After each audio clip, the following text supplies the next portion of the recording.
Kaixo guztioi, bideo honetan egingo dugu 2008 urteko uztailean agertu zen ariketa bat. Esaten digute, aurkitu behar dugula norabide vertikaleko eremu elektriko baten intentsitatea eta noranzkoa. Vale, aurkitu behar dugu eremu elektriko bat. Datu bezala esaten digute, badaukagula bolatxo bat gramoko masa daukana eta bere karga -10 ber -lau kulonbekoa. Beraz, karga negatibo bat. Eta helburua da orekan egotea. Hau da, alde batetik nola gorputzak masa daukan pisu bat jasango du beruntz, hau da lurra, eta bestetik aurkitu beharko dugu nola lortu dezakegun indar elektriko bat egotea, gora begiratzen duena, eta izan behar dena justo honen berdina, bai? Indar bat bera egiten badiogu eta justo modulo berdineko beste indar bat gora egiten badiogu, lortuko dugu gure karga orekan egotea airean.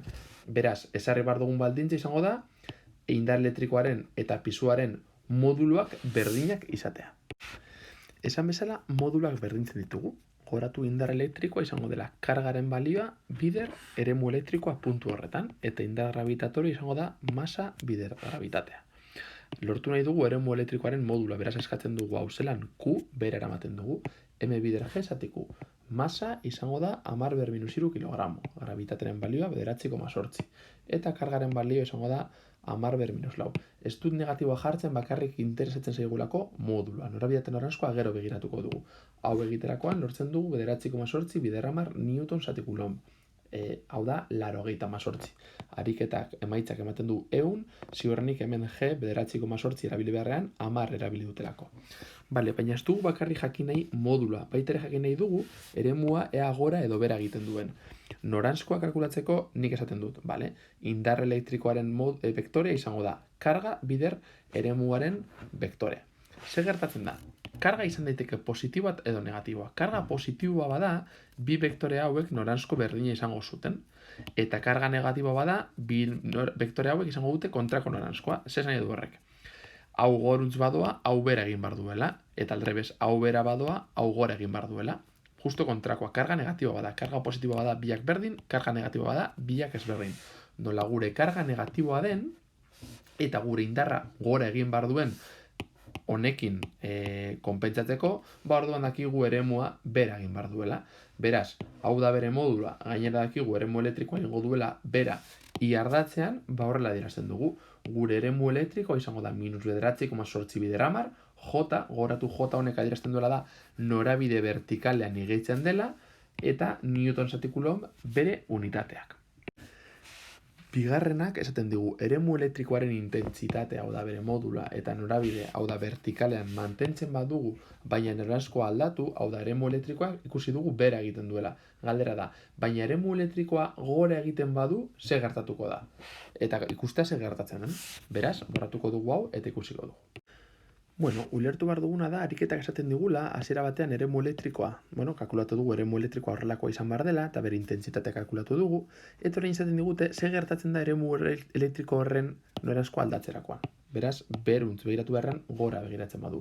Goraten badugu, adierazpenetatik, FE berdin karga bider eremu elektrikoa modu vektorialean, azkenean gure karga negatiboa da, ezta? Beraz, indarraren modula eta eremu elektrikoaren, indarraren vektorea eta eremu elektrikoaren vektorea justo kontrakoak izango dira. Hau da, bata berantz begiratzen badu, bestea gora. Eta justo alderantziz. Kasu honetan, zer gertatzen da? Orain eremu elektrikoa gora begiratzen duela, beraz gure indar elektrikoa bera begiratuko du. Daukagu pelota bat, masa bat daukana, eta dauzka bi indar berantz egiten diotenak. Alde batetik pisua, eta bestetik indar elektrikoa. Eta galdera da, ze azelerazioa izango duen bolatxoak. Kalkulatuko dugu zein den indar totala edo indar resultantea, eta gero Newtonen bigarren legearekin oso erraz kalkulatuko dugu azelerazioa. Indar totala izango da elektrikoa eta gravitatorioa. Baina nola aurreko ariketan ikusi dugun, hau honen berdina izan behar zela justo horrekan egoteko, eta orain gertatu den gauza bakarra da indarra behera begiratzen duela, baina modulua jarraitzen du berdin izaten. Beraz, FG y FG izango da bi aldiz FG edo P. Pisua eta FG sinonimoak dira, bale? Indar gravitatorio eta pisua sinonimoak dira. Beraz, hau gehiago izango da bi aldiz FG zerraitik. FE eta FG berdinak direlako. Vale, FG edo pisua da masa bider gravitatea. Bi aldiz masa bider gravitatea egiten dugu eta lortzen dugu hau dela indar totala. Eta Newtonen bigarren legetik, nola indarra denez masa bider azelerazioa eskatzen dugu indarra zati masa, eta azkenean lortzen dugu azelerazioa dela 19,6 metro zati segundu karratu. Bueno, eta azkenengoan esaten digute, eremu elektrikoak intentsitate berdina badu, hau da modula, baina eremu gravitatorikeko perpendikularra bada. Hau da, orain eremua izan beharrean vertikala izango da horizontala. Lehen esan dugun bezala, indarra justu joango da, norabide berdinean, baina kontrako noranzkoan, beraz eskerrera. Eta galdetzen digute kasu honetan baitere kalkulatzea bolatxoak daukan azelerazioa. Azelerazioa kalkulatzeko atera behar dugu indar totala edo indar resultantea. Kasu honetan bi indarrak perpendikularrak dira hien artean. Lehen paraleloak zirenez batu ditugu, orain dira perpendikularrak. Perpendikularrak direnean, Pitagorasen teorema erabiliko dugu, zergaitik indar resultantea izango delako bi vektore hauen batura. Eta hori kalkulatzeko erabili dezakegu Pitagoras. Pitagoras egin eta gero, erabiltzen dugu Newtonen bigarren legea, eta izango dugu azelerazioa.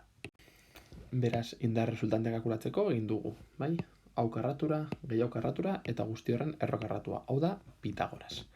Nola hauek biak berdinak diren, esaten dugu Fe dela P, beraz, P karratu gehi P karratu, bi P karratu. Nola hau den karratura, atera esaket errotik kanpora, eta karratua hau galtzen du, beraz galtzen zaigu P bider erro bi, eta P da masa bider gravitatea. Eta horrela utziko dugu, oraindik ez ditugu datuak sartuko, zergaitik, gero ikusiko dugunez masak joango direlako. Hau da gure indar totala. Indar totala izango da gorputzaren masa bider azelerazioa. Beraz azelerazioa izango da indarra zati masa. Eta indar totala kalkulatu dugu zela mg bider erro bi, eta hemen edazten dugu zati masa. Eta hemen masak joaten zaizkigu. Aurrekoan ez dugu horrela egin, baina baita ere egin genezaken horrela, zergatik masak gero joaten direlako. Beraz, gure azelerazioa izango da gravitatea bider erro bi. Gravitatea balio du 9,8, bider erro bi, emaitza 13,86 metro zati segundu karratu. Eta izango da, gure gorputzak izango duen azelerazioaren modulua eremu elektrikoa horizontala denean.